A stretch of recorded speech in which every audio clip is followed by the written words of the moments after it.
गांव में एक मेहनती किसान रहता था। उसके पास एक छोटा सा खेत था जहां वो सब्जियां उगाता था। किसान के साथ एक शरारती बंदर भी रहता था जो पास के जंगल से आया था। किसान बंदर को पसंद करता था और समझता था कि वो उसका दोस्त है। एक दिन किसान को किसी काम से शहर जाना पड़ा। उसने बंदर से कहा, मैं थोड़ी देर के लिए जा रहा हूँ, तो मेरे खेत का ख्याल रखना, किसी को नुकसान न पहुँचाने देना।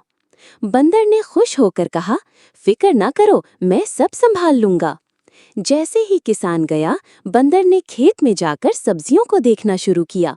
वो कभी एक टमाटर खींचता, कभी गाजर निकालता और सोचता, ये तो बहुत मजे की चीजें हैं। जल्द ही बंदर ने आधा खेत बर्बाद कर दिया। जब किसान वापस आया तो उसने देखा कि खेत की हालत बहुत खराब हो चुकी है। सब्जियां उधड़ी हुई थीं और मिट्टी उधड़ी पड़ी थी। किसान को बहुत गुस्सा आया और उसने बंदर से कहा, तुमने मेरी मेहनत का मजाक बना दिया, तुम दोस्त नहीं दुश्मन हो। बंदर शर्मिंदा हुआ और जंगल की तरफ भाग गया।